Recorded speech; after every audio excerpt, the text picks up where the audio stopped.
matter what sort of information is going out, calling itself Wicca or paganism.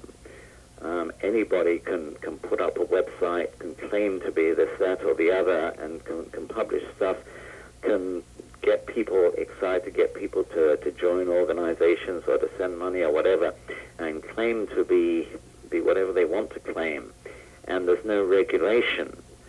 But, as I say, on the positive side, it does mean that there is information available, and it goes back to much earlier when I was talking about it's a good thing to read as much as possible. What advice did I give to seekers? Read as much as possible, the good and the bad, and decide for yourself what is good and what is right for you. The same thing with the PC. Whatever you see on there, decide for yourself what is right, what is good. There are some very, very good sites there. Witch Rocks, for instance, Circle Sanctuary. I'm not familiar with all of them because I don't spend a lot of time on the computer, quite frankly. I'm too busy doing the word processing. But there are some good ones out there, and they can be found. But just be cautious and just take your time. But yeah, the PC has a very definite impact on the craft as it does on life, and it's both positive and negative. Okay. Now, this is kind of a catch-22 thing that I was curious about, and I wanted to ask you about this one because everything seems to evolve forward. It's my understanding that in Gardnerian, the Covenant takes an oath not to divulge the contents of the Gardnerian Book of Shadows, but a lot of its content is available online. Do you feel that this causes oath binding to be a double-edged sword because some people that could correct the misinformation to the seeker can't speak of this without dishonoring themselves? It is something of a double-edged sword. Gardnerian has this oath of secrecy, and some other traditions do. Not all of them. Saxon, for instance, does not, Sax Wicca. But some of them do. Now, I was initiated into Gardnerian, was Gardnerian for about 12 years or so, and then I left it. I haven't been Gardnerian for many, many years now. But I still honor my oath, and I know that all the information is out there now, is available by various means, much of it, probably all of it, on the internet. But this doesn't mean that I should break my oath. But if somebody comes to me and says, okay, this is what I pulled off the internet, this is from the Gardnerian Book of Shadows, is this correct? I'm not going to tell them if it's correct or not, because it doesn't matter whether they know or not. The only people who need to know what is correct are those who are initiated Gardnerians, and they know. Other people, okay, it can be interesting to them. If they take this information and decide to form a Gardnerian coven and do so, it would not obviously be a legitimate Gardnerian coven.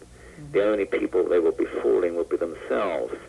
So, yeah, it's the oath-keeping is a double-edged sword in that we couldn't really correct that. But I don't think it matters. I'm generally not in favor of all these papers of lineage and, carefully producing who came from whom and following the whole line back. But it does, I admit, it does have its purposes, and a Gardnerian coven existing today can prove that it's a Gardnerian coven, can prove that it comes down originally from Gardner, whereas somebody who's obtained this information off the internet or wherever could not prove that. But because I know, because I've taken oath, I know whether or not what they've got is correct, but I'm not going to say, I'm just not going to. And with the oath that I took, as I say, I haven't practiced Gardnerian for years, but I have never broken that oath. I've never published the Gardnerian material. I've spoken about it in general terms, but I've never given any specifics, and I never will, even though I don't practice it anymore. And I can respect that completely. I think oaths should be kept serious. But I just wanted to ask because, I'm sure at times it's got to be frustrating if you read something Absolutely. and it's completely false. yes, yes. Okay, what do you feel is the most important thing that young people of the craft can do to serve Wicca and the old gods? Most important thing to serve Wicca and the old gods is to honor all life. We honor life, we honor each other, male and female equally. We honor human life, animal life, plant life. This is all part of life. We all life. We all exist here on this planet, on this earth, together, and we need one another. We draw oxygen from the plants, from the trees. They provide food. We get vegetables. We get food. We get fruit. We put things into the earth. We need each other, and this, I think, is the most important thing, that you should honor all life. I think in honoring life, you should also acknowledge the gods. This is why I think that ritual is important, that you should take time to thank the gods for what we have. Certainly you can ask the gods for what you need. You shouldn't ask frivolously. Somebody, almost digressing, but somebody the other day asked me why it was, if magic really works, then why is it that you can't win the lottery?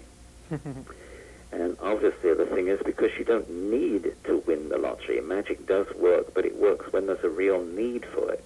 And the gods will give to us what we need. If we have a very real need for, and I found this myself, supposing I've had a very real need for a certain amount of money, for whatever reason, perhaps if you were going to be evicted from your house and you desperately needed this money, there would be a way whereby you would get it if there was that real need. But there's no way that you're going to win the lottery, because you don't need $3 million or $30 million or whatever it is. You don't have that need. Sure, you could do lots of good with it, but there's no need there. There has to be this pressing need. So this, with honoring the gods, you honor them, you thank them for what you have, that you ask them for what you need within reason. Mm-hmm. But the main thing, I think, is to honor all life. And with the lottery thing, aren't there a lot of people that are projecting their energy for the same thing on that? Of course there are, yes, and they'll cancel each other out. Yeah. Okay, now is there anything that you would like to share with the viewers that we haven't covered before we end the interview? I think we've covered most of it. I think I would emphasize that you need to forget about power, forget about having power. I just came back from the PSG, the Pagan Spirit Gathering, mm-hmm. and somebody there, we had a panel discussion there, and somebody asked a question: when you've reached the third degree and you have the power then to do whatever you want to do, then how should you use this power? And I immediately spoke up and said, forget the word power. It's not power, it's leadership. You are leading and you are showing by example. It's not power. And this is something which so often in Wicca and paganism, people want to get into it because they want to be powerful. They want to be able to do things or to have power over other people or whatever. This is not what it's all about. So forget power, forget doing spells and magic. Magic can be done if there's a need for it. For instance, if someone is sick, then you need to do some healing magic. But magic is a very minor part, or should be a very minor part of Wicca and of paganism. I think that you should always be searching for knowledge. I'm 70 years old right now, and I first became interested in this whole field when I was about 12 years old, and I'm still searching for knowledge. I'm still reading books. I'm still going through a book and then going to the bibliography to see what other books are recommended to go on from there. So you never stop learning. Mm-hmm. Patience, I think, is one of the main things needed to be a good witch or pagan. The world is not going to change tomorrow. Paganism and Wicca are not going to be accepted by everyone tomorrow. It's going to take time, and we need to be patient. I've been patient for the last 40 years or so that I've been working with the craft, and I can see a lot of changes. Looking back, I can see many, many changes, but there's still a long way to go, so patience is still needed. There'll be disappointments, so you should be prepared for those.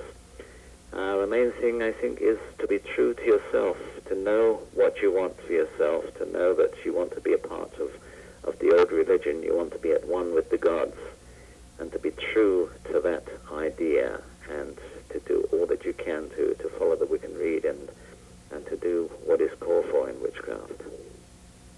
Okay, well, I definitely want to thank you for the interview, sir. It's been a great honor for me to interview you. You're one of my heroes of the craft.